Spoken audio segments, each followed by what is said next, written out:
Why did the ancients align their temples to stars? Not just the sun or moon, but specific stars, sometimes hundreds of light years away. This wasn't architecture, it was intention.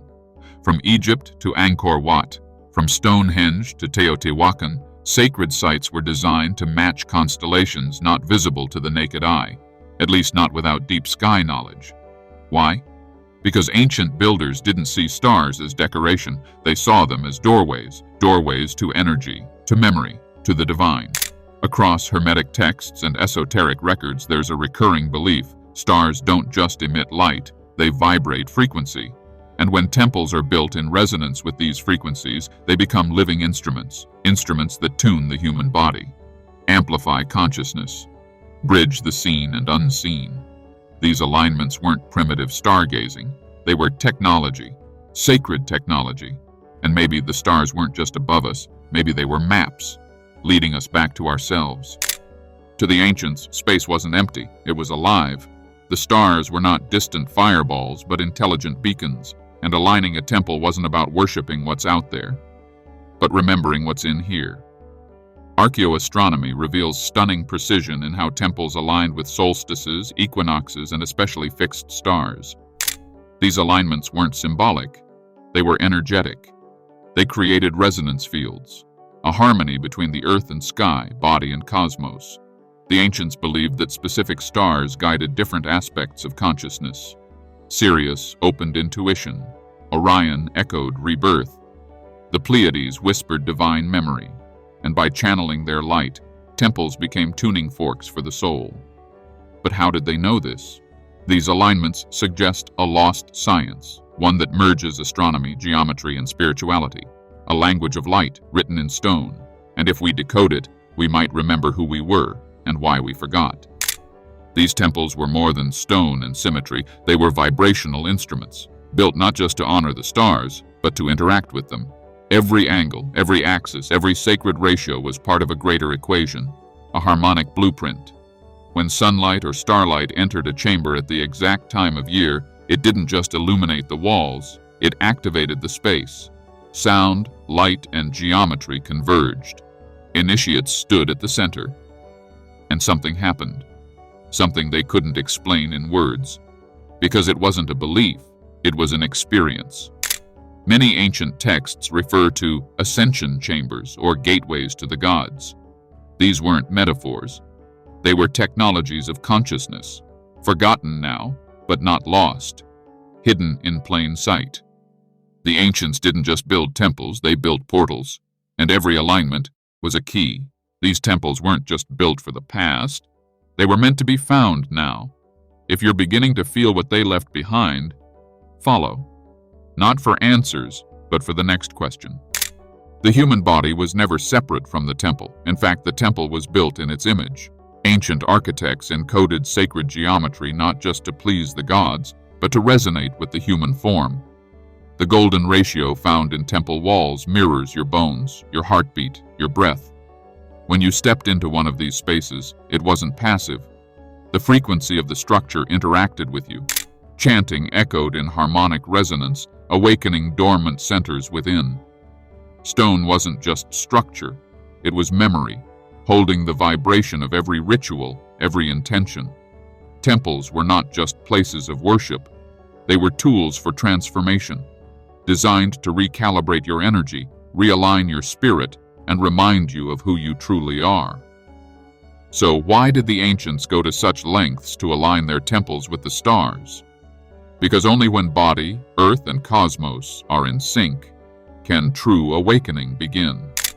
To the ancients, stars weren't distant suns, they were living intelligences, beings of consciousness, not just matter. When a temple was aligned to a star, it wasn't symbolic, it was a handshake, a portal, a conduit for energy to descend from the cosmos into Earth's grid.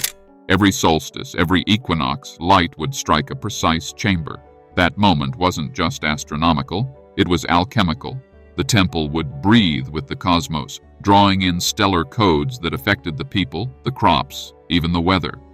This wasn't superstition, it was technology, spiritual, energetic, and forgotten.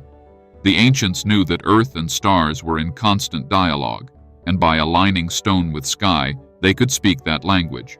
So when you visit an ancient site, you're not just walking into history, you're stepping into a living network, still pulsing with cosmic memory. But who cut that signal, and why? But over time, something changed. Temples were abandoned. The alignments were broken. Knowledge once passed in silence was buried under conquest, dogma, and war. The stargates closed, not because they failed, but because we forgot how to use them. Modern science dismissed these alignments as coincidence. Historians called it primitive astronomy. But ask yourself, why do the most sacred sites all point to the stars? Why does the light hit the altar only once a year, precisely, as if time was coded into stone? It's not because the ancients lacked tools. It's because we lack memory. The fall of sacred architecture wasn't just the loss of beauty, it was the loss of a cosmic conversation, a silencing of Earth's voice in the chorus of the stars. And maybe, just maybe, that silence was by design. Who benefits when we stop listening to the sky? The ancients believed that stars weren't just lights in the sky, they were intelligences, living beings, watchers. And by aligning temples to them, humanity entered into a relationship with cosmic forces beyond the physical. These weren't decorations, they were transmissions. When you stood at the temple's heart on a certain day, in a certain light, something shifted. Not outside, but inside. A knowing, a resonance, like the stars were whispering to your soul. Today, we think we're advanced. We have machines, satellites, data, but maybe we've lost the one thing that mattered most, the ability to feel the cosmos with the heart, not just study it with the mind. Imagine what it would mean to remember how to hear the stars again, not through telescopes, but through stillness. Maybe that's the key. The temples weren't just built for worship, they were built for remembering, and memory, once awakened, doesn't stay silent. Maybe the ancients weren't just building monuments, they were encoding messages, not in stone but in alignment, energy, and silence. Each temple, each orientation was like a cosmic dial, tuned to something far beyond this world. And maybe they left them behind, not just to inspire but to awaken. Because when you walk through these ruins today, you can feel it. A hum, a presence, not from the past, but from something timeless. As if these sites were waiting for us to remember what they always knew. This is why alignment mattered, not for superstition, but for synchronization, for communion, for evolution.